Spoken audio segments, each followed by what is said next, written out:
Got it? No? I'll still do it slower. This is Jiva Goswami commenting. The chronology of Shukadeva Goswami narrating events that took place in Vrindavan was out of sequence, according to Jiva Goswami. But it was out of sequence for a reason. And there's prior pastimes. There's this Kaliya Leela pastime is so. Krishna's in difficulty. No, normally the cowherd boy's in difficulty and they call to Krishna, help, or the something and helps. But here's Krishna's in the coils of the Kaliya serpent. And who are they going to ask for help? So it's very distressful. He's their life and soul, and he's in the coils of this poisonous serpent. Giant guy. So it's very distressful. So Shukadeva Goswami, it's a very nice understanding. Would take a long time to explain it. I'll take a little bit of time to explain something that would take a long time to explain. There's a nice narration about after Vyasadeva received Narada's instructions and having compiled all the Vedas, written Vedanta Sutra, etc., he gave him an instruction what to do. And then he wrote Srimad Bhagavatam. But he wanted to teach Srimad Bhagavatam to a proper person. And Shukadeva Goswami was the proper person. Because not only was Shukadeva Goswami a self-realized soul, not interested in anything material, thus he stayed in the womb of his mother for 16 years, but he was very profoundly a Krishna Bhakta, even before he was born, because when Krishna came and promised him, you'll be all right, come on out, you won't fall prey to Maya, come on, put your poor mother, come on out. So he came, and he left. But yeah, anyway, there's details and details. But Shukadeva Goswami, was a Rasika Bhakta, in short.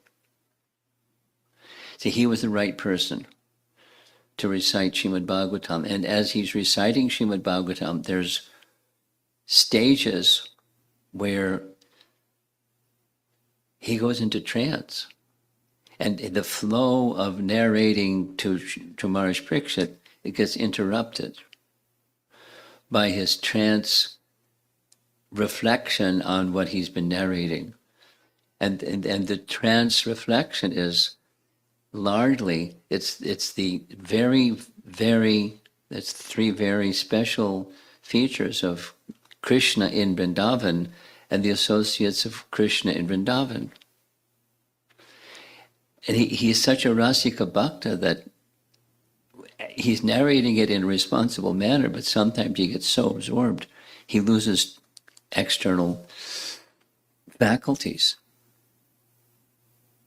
Then he has to draw himself back and continue the narration. So the narrator, Shukadeva Goswami, is narrating this pastime that just happened. This is explaining, what Jiva Goswami is saying. Because the pastime was so horrific that it was painful to him to even narrate it. And so he just purposefully did the Dhenukasura, because that was just Krishna killing Dhenukasura.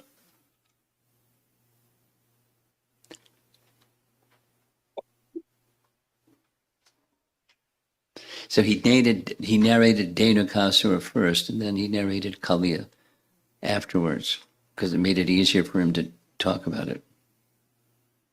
That's what he's saying. Now there's another opinion. That's okay. Though Shukadev begins the story from the beginning, overcome because of his remembrance of the Kali Lila, he concludes the chapter 15 with only the introduction to the story. Now, Jiva Goswami is appreciating the Rasika nature of Shukadeva Goswami. And here's the next verse. At that time, the cows and cowherd boys, feeling acute distress from the glaring summer sun, drank the water from the Jamuna River, which is a natural thing to do, but it had been contaminated with poison. Still, we're in chapter 15. Now, further commentary. The cows, and then later, the boys drank the water. Though the cows tended to wander about because of thirst due to the summer heat, seeing the water from high on the bank, the cows ran into the water without knowing about the poison. The boys were so afflicted by the heat, but they knew the water was poisonous, but seeing that the cows had died, they also drank, wanting to give up their lives because they're attached to the cows. Thus, the cows are mentioned first, and the boys are mentioned second. The cows and the boys went ahead of Krishna a little, since they could not bear leaving him alone. That is, Krishna's watching all this happen, and he knows that Kali is in that part of the Jamuna River, and he knows what's going to happen, and they went ahead anyways. But they didn't go real far ahead because they couldn't go too far ahead because they couldn't bear separation from Krishna, but the heat of the summer sun was too much for them. As soon as they touched the poisonous water, the cows and boys lost their consciousness by the divine power of the Lord and fell lifeless at the water's edge. Nice painting. You see the Kaliya serpent in the background. Here's the boys, and Krishna's reviving the boys who had fallen as if dead. Another nice painting. I think this is an artificial intelligence painting. And there's the Kaliya serpent in the background. But still, it's a nice painting. Commentary. Looking at all the people in that condition who had no other Lord than him, without delay, he brought them to life. Krishna is a magician. Or, suddenly, Shukadeva Goswami felt the manifestation of affection. He glanced immediately, with a glance of greatest affection, a shower of nectar, because they had no other shelter. This could only be accomplished by the will of Krishna. No, the whole Leela is by the will of Krishna, but it's the reviving of people from the dead. Narada was able to do things like that sometimes too. Empowered personalities. But these are his dearmost cowherd boyfriends, eternal associates of Krishna. And eternal associates of Krishna, there's no question of their dying because they don't have a material body. That's another nice understanding. Here's a nice understanding. Krishna's form is Satchitananda Vigraha in full, and the cowherd boys are also Satchitananda Vigraha forms. They're fully spiritual like Krishna is fully spiritual. They undergo transformation as if they were born of material mother and father, and Krishna, as if born of a material mother and father, as he grows as if he's like, performing in activities of a human, but his body is not material. And the cowherd boys are also not material. Would you like some evidence? No. Here's some evidence.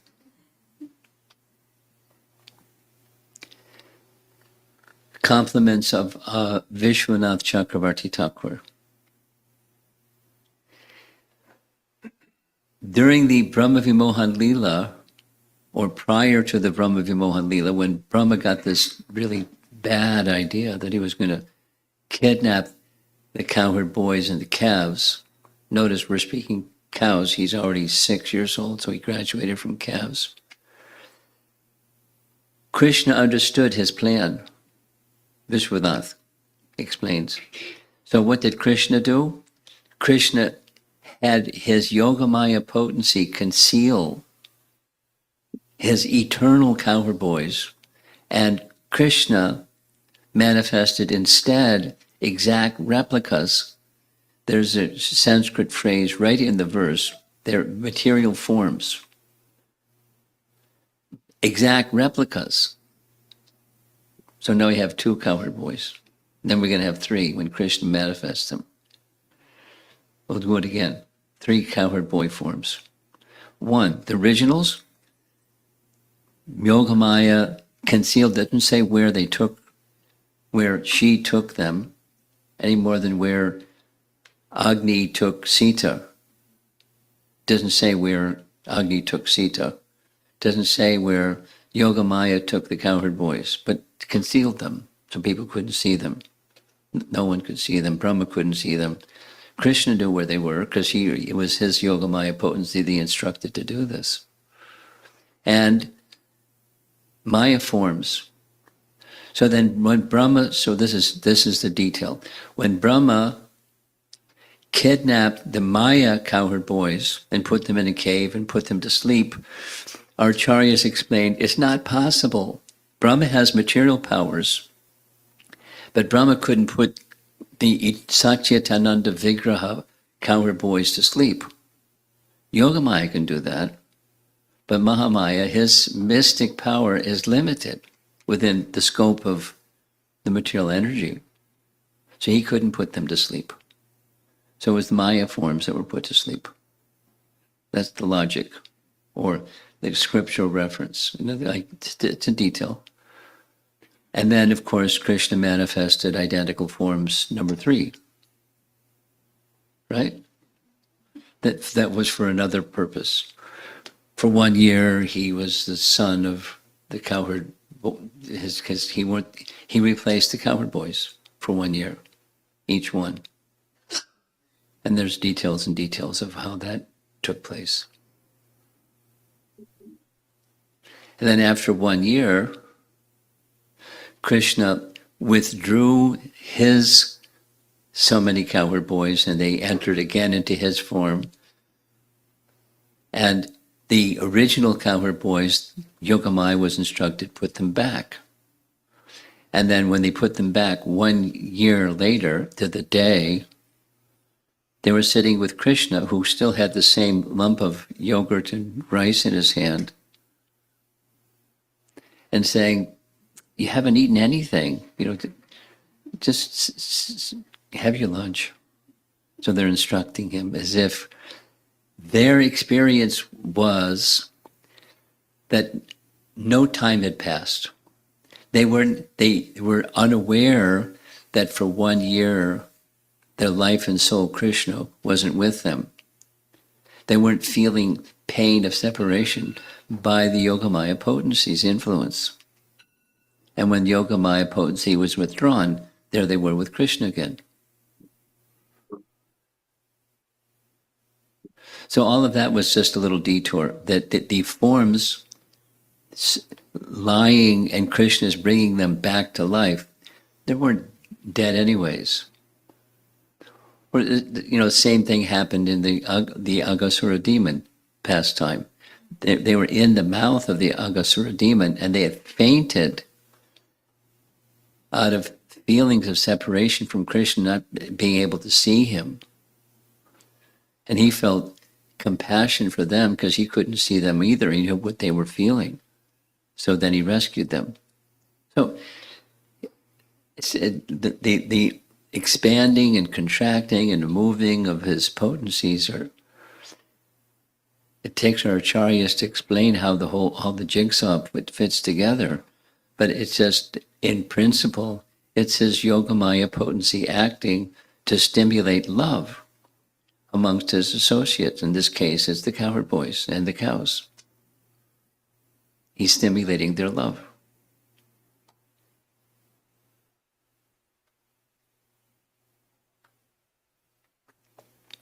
He brought them back to a healthy condition, all at the same time, removing completely all fatigue and sorrow, because Krishna was the sole friend of the people of Vraja and suffered their suffering.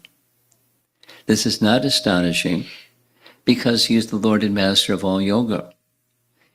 All of the yogi's powers arise from a small portion of his powers. Or, if he protects the yogis, how much more he'll protect the people of Vraja? So Krishna saw the scene, and he glanced over them, and by his glancing, Krishna's glance is very powerful. By his glance, material creation happens. By his glance, as if dead, they can't die, but as if dead, he brings them back to life. Regaining their full, this is the next verse. We're still in chapter 15.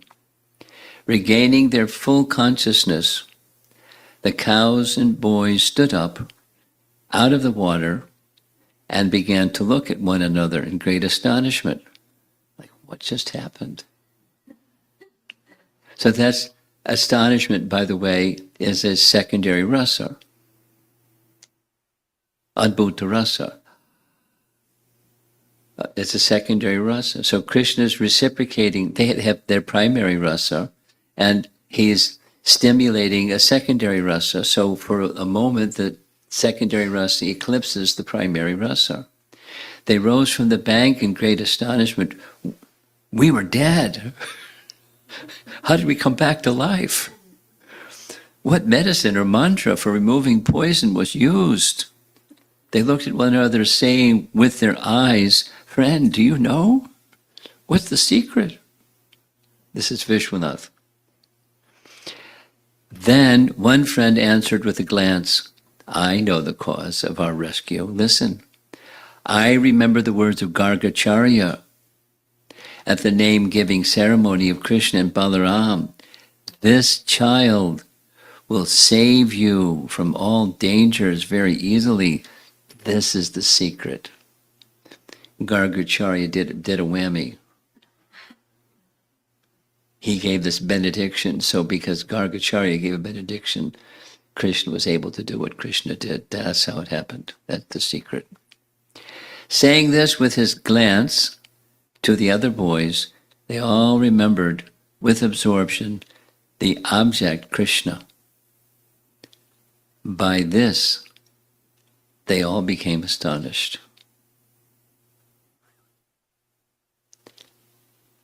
I mean, there's the story, there's the same, there's a storyline, there are different elements, but rasa is the most prominent of all the elements. There's a nice line drawing or black and white painting of the same. Next verse.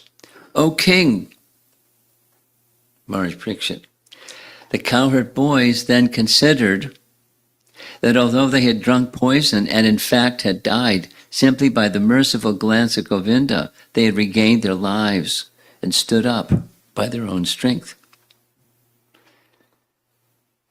Several commentaries, this is Jiva Goswami for starters, they surmised that it was the glance of mercy of the Lord of Gokula that brought them back to life, or they thought that they again had been rescued from death, as if,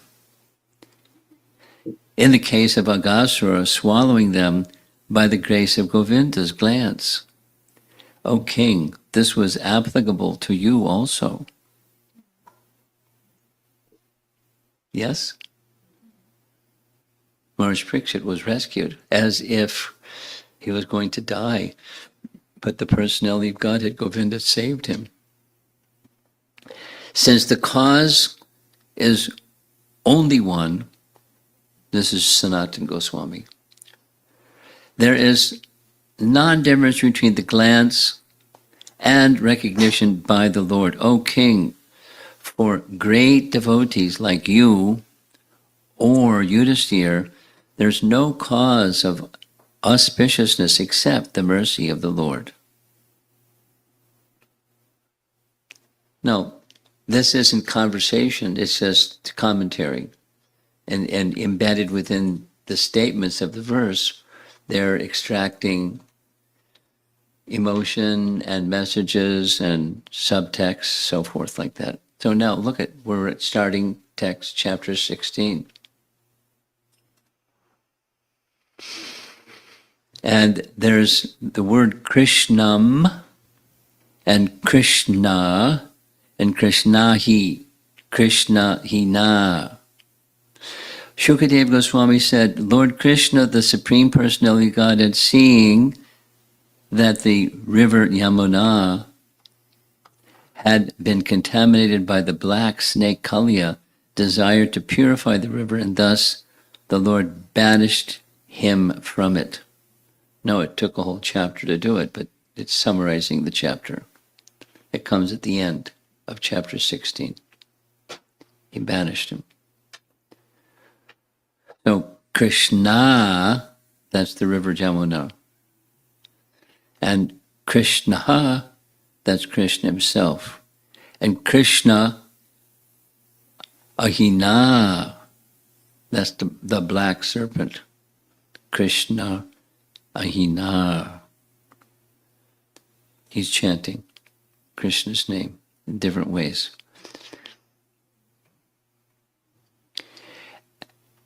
Here's Sridhar Swami's commentary. After the pastime of killing the demon in the form of a donkey, that's Dhenukasura, and eating the fruits of the palm trees, the Lord felt satisfied. Being as he is the reservoir of all fine arts, he engaged himself in dancing upon the stage of the hoods of the Kalya. So he had a big meal and then he wants to dance.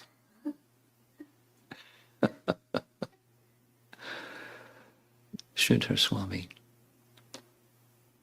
The whole history of Sridhar Swami is also very fascinating.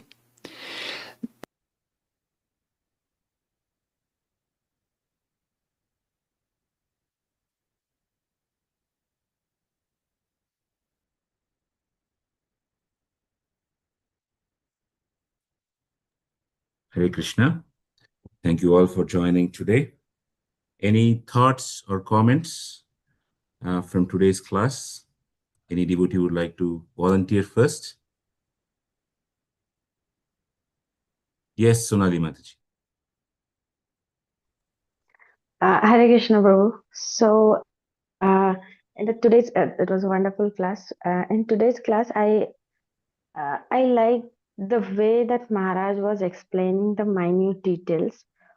At the starting, Maharaj explained why the word cows and means why the cows are coming before boys. So, also at towards the end of the class today, Maharaj was explaining Krishnam, Krishna, and the third word I forgot. So those minute details. So I like that. Thank you, Hare Krishna. Thank you. Thank you. Hare Krishna. Sulochana Mataji. Hare Krishna Prabhu, Dhanavad Prabhu, in the starting, the order of Dhenukasura pastime and Kaliya pastime.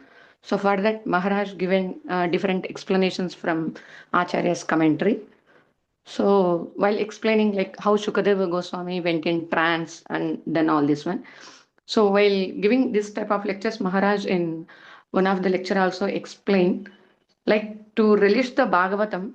So whenever this conversation is going on, like for example, we are reading from Shukadeva Goswami and Parikshit Maharaj discussion or Vidura Maitreya discussion or any of the discussion we are reading in the Bhagavatam, then we need to meditate and we need to be imagine like we are in that assembly, so that we can relish that whatever they are saying, we can feel and we get the spirit. Like that, I heard, Prabhu.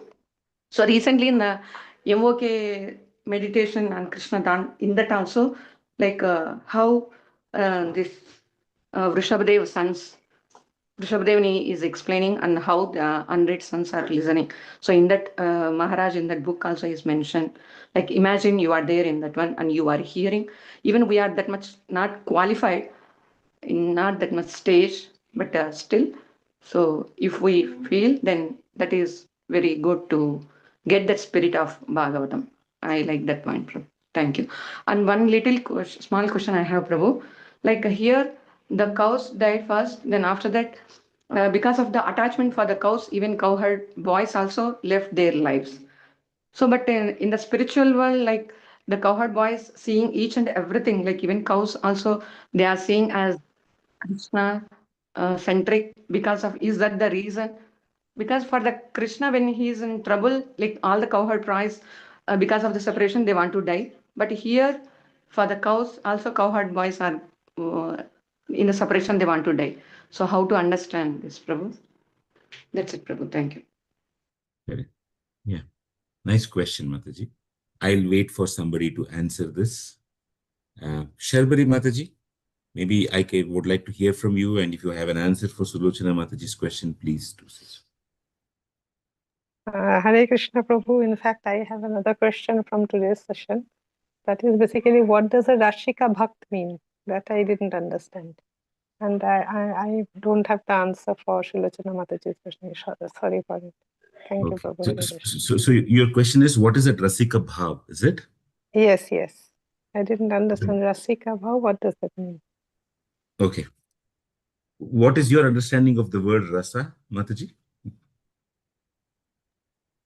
Rasa is mood or emotion. Okay. Then what would be your understanding of the word bhava? Bhava is one of those 8 stages that are there. Bhava is the second last stage. It comes before prema. Okay. Okay. Okay. Okay. So Rasika Bhav is the mood of the word rasa. In one sense, it can be translated as a mellow, but it is a particular taste. So there is a particular taste in one's relationship with God. And we have the various rasas, like the rasa, the taste of having a maternal or a paternal affection for Krishna. There's a taste as a friend, etc. Sakhya rasa, vatsalya rasa, etc. So the emotion in that taste is a rasika bhav. Is that okay? Emotion in which taste, Prabhu? I understand that when you say Vatsalya rasa or all those, but Rasika would mean which? No, it can be any of the rasas. So here it is the word. It's a generic word. Rasika, a rasika bhav or rasika bhakta is one who relishes the emotions in a particular kind of relationship. Okay, okay, okay. Now I got it. Thank you, Prabhu. Hare Krishna. Thank you. Okay. Sulochana Mataji, your hand is raised. You want to ask anything more? One more, or you want to speak something more? No, Prabhu, I forgot to wear my. Okay. So Sulochana Mataji's question is still there. Anybody else? It does not exist. Priyadarshan Prabhu, you want to say something? No, Prabhuji. Sorry. Hare Krishna Prabhuji, I have one small question. Huh.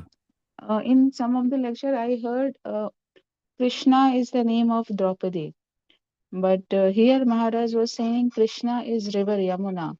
So the Krishna is name of the multiple personalities, or is there something wrong I understood? It's the feminine form of Krishna. So that is Krishna. So that feminine form, Draupadi, was dark in complexion. She was called, because of her dark complexion, she was called Krishna. Yamuna is also likewise. So they are all, because of their complexion, appearance, etc., they are all called Krishna. Okay, okay. So I was thinking it's only the Draupadi's name is Krishna, but it's not like that. Okay, got it, Prabhu. Thank you, Prabhu. I mean, so even the word Draupadi is actually a title. If you do the Bahuvrihi Samas for it, Drupadasya Apatyam Stri Draupadi. The daughter born of the king of Drupada is Draupadi. So it still doesn't give, and likewise her other name is the daughter of the king of Panchala kingdom, Panchalyaha Apatyam Stri Panchali. So that way, it's just a title in one sense, given the word Draupadi, Panchali, etc. So was there any original name also of her? There is one more name. I don't recollect on the top of my head, Mataji, but there are other names. Okay, okay, Prabhu. Thank you. Hare Krishna. Kumarika Mataji, would you like to say something? Anything you liked? I also like Sonali Mataji, that the intricate details that we come to hear from Maharaj on this pastime, so many commentaries. It is really hard to keep pace with him. Can't understand unless you are very scrutinizingly hearing. We don't even get it. But he is kind enough to repeat, understanding that our limitations. So the meticulous details that he has gone into, and he is trying to share that nectar with us, that I was admiring actually. Regarding Mataji's question, I was thinking this way, that pure devotees, they not only when they are very much attached to Krishna, all right, but at the same time they see Krishna in everything, the Paramatma feature, and so they are also that much attached to the other living entities. When they suffer, it pains them. So these are Nitya Parshad of Krishna. So they were attached to the cows also intimately like that, and could not take their separation. I don't know whether I'm right. You have a divine empowerment, Mataji. You're right, and I think much later in the series, maybe when we come to the fourth part or something like fourth or fifth part, Maharaj speaks something similar, and he sent a note in the WhatsApp group through Prema Tarangini Mataji about a verse of how elevated devotees actually see or how do they deal with others. And the note which came out yesterday was Maharaj quoting the verse from Srimad Bhagavatam, Canto 3, Chapter 29, Text 27.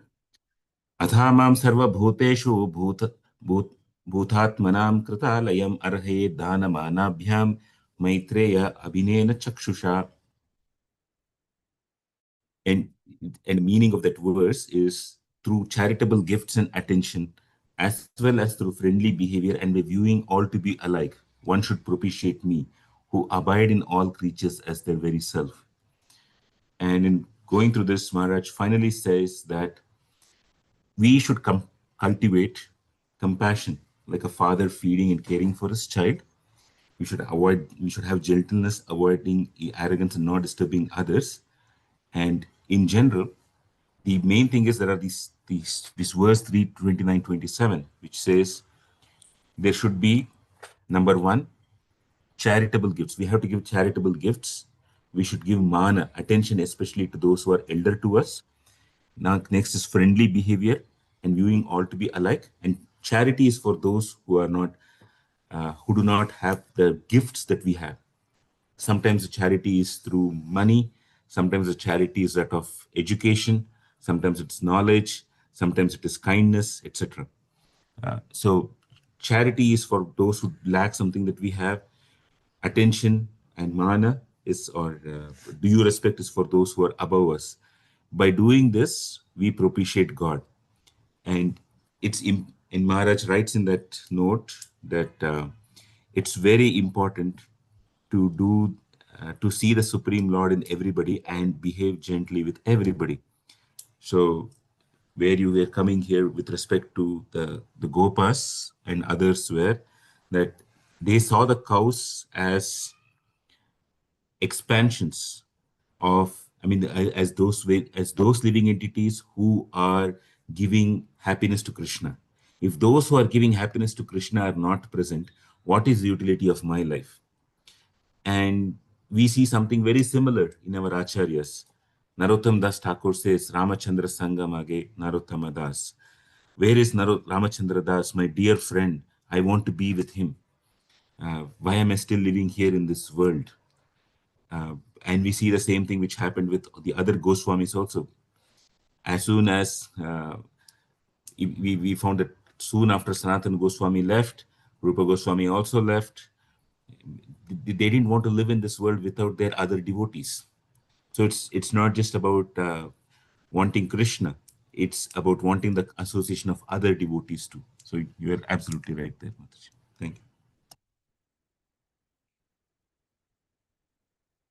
Anybody else would like to say something?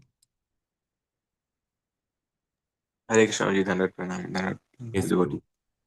Wow, wonderful explanation by Maharaj, is always getting into too many details, wherever needed, expanding on those details, etc., giving commentaries of various acharyas. So one revelation for me today was the expansion of the coward boys as well, the Maya forms of the coward boys, wherein Maharaj mentioned similar to Maya Sita, the expansion of coward boys also. So ultimately there were three forms or three sets of coward boys. So that aspect was a revelation for me, Prabhu. Hare Krishna. Thank you. Anybody else here who would like to add? Dear Lalit Prabhu, you want to say something? Or Yashaswini Mataji? Okay.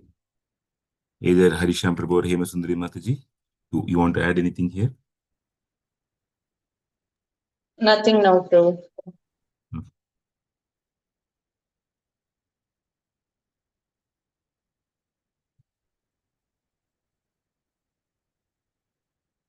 Okay, just maybe from my side, a few things here.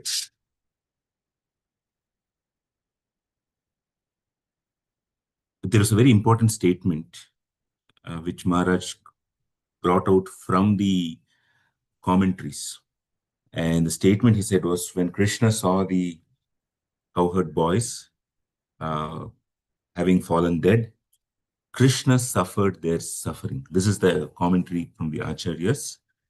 And it's a very important aspect here of understanding that Supreme Lord, for whom this entire world is just a play, in one sense, the material world is just a play activity for him. But when something happens to his devotees, he suffers this suffering. And that is one aspect which endears us to him.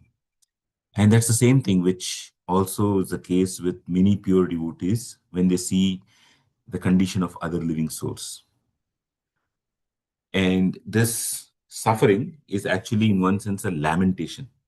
And this lamentation is called as, amongst the different rasas, it is called as Karuna Rasa. So Karuna Rasa happens when, like say, Krishna or his expansion, Srimati Radharani, or like you can take Sita, etc. When they are separated from their beloved, that is one kind that happens. That is one kind of Karuna Rasa. When the devotee of Krishna sees the lamentation of Krishna or of Krishna's consort, that is another kind, that is also in Karuna Rasa. We saw that we all know that in the case of Hanuman, he also experienced this Karuna Rasa. So there are totally three types, and two of these is what I expressed just now. So each of these members who experience Karuna Rasa, we often may think that we want to go to we want to attain a thorough spiritual position because we do not want lamentation. And yet we are having this lamentation. I mean, we are seeing all these examples of lamentation. Then what is the point of going to the spiritual world? There is one lamentation here in this material world. There's a lamentation in the spiritual world. It just doesn't seem to end. But there is a difference according to the commentaries of the Acharyas. And according to Jiva Goswami, the difference is the lamentation in the spiritual world is like you take this hot kheer, paisam, kheer, whatever you call it, sweetened milk, however you call it. There is a sweetness in the paisam and there is a heat also. So when that hot milk touches the tongue, there's a slight burning one and there is a sweetness taste. Both are present. So this lamentation is like is goes concomitant with bliss. There is a bliss in these pastimes, and the bliss is the remembrance of being together with Krishna, or the bliss of the happy times with Krishna, which the devotee had, or Krishna, or the consort of the Supreme Lord had. And then there's lamentation. Both of them exist simultaneously. And therefore, when we experience reversals in life, in our own life, quite often we just get on to the stage of how I'm going to overcome these reversals. But we are actually being given an opportunity to train our consciousness that don't just focus on how to overcome reversals. Rather, focus on, in this reversal, how is it that I can still connect to the Supreme Lord and his devotees, or see what is it that God wants to offer me right now. And it is an extension of the same thing that when Maharaj said that Shukadev Goswami was talking about how Krishna protected all these gopas, etc. He revived them. He said implicitly it meant to Parikshit Maharaj, this was applicable to you also.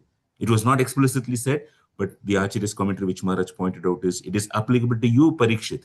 You were also protected in the womb of your mother just by Govinda's glance. And that is when for great devotees like Parikshit Maharaj, when he suffered a reversal, he could go back and think, yes, I was already protected then. And now again, there is another opportunity for death. How nice Krishna protected me then. What does Krishna want me to do now? It's not that he doesn't want me. If he doesn't want me, he wouldn't have protected me at the time of my birth. And now that I have become a king, why is he protecting me now? Or why is he not protecting me now? Maybe there is something else happening. There is some other rasa happening. And he got the association of Shukadev Goswami. So in that way, in following the footsteps of the great devotees, we can understand that within the reversals in our life is an opportunity for rasa, to deepen our taste for Krishna and Krishna's associates. That's more important than overcoming the obstacles.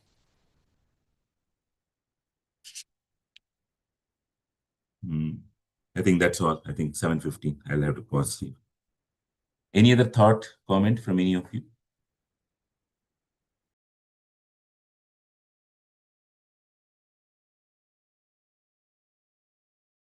Nothing else? Then we'll pause here. Thank you very much. Vancha kalpatarubhyascha kripa sindhubhya evacha patitanam pavanebhyo vaishnavebhyo namo namaha. Tantra Srimad Bhagavatam ki jai, Guru Srila Prabhupada ki jai, Srila Prabhupada ki jai.